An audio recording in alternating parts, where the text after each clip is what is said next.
With Mr. Review, we spring into action with breaking reviews. Hello, friends, it's Mr. Review, and we're looking at the interaction among branches. Government in threes. Today we're looking at the Judicial Branch. The Judicial Branch? Huh!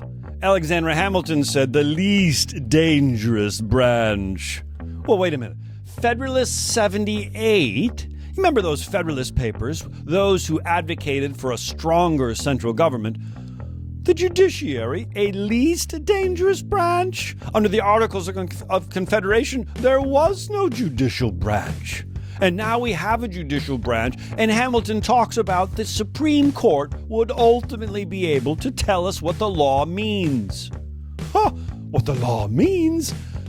I thought the Congress writes the laws, but what if they change the meaning in the Supreme Court? Least dangerous branch? To me, that sounds like the most dangerous branch. He who defines the words defines the meaning of the story.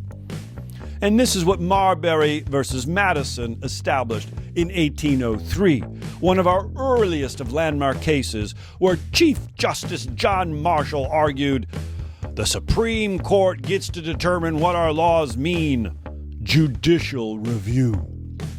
Judicial review, once and for all, established our Supreme Court as a powerful, co-equal branch with the other two. Well, some would argue, makes the Supreme Court even stronger.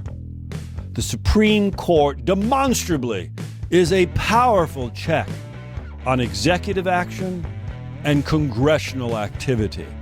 Judicial review. The Supreme Court, the least dangerous branch? Think again. Maybe the most dangerous branch. Springing into action with breaking reviews.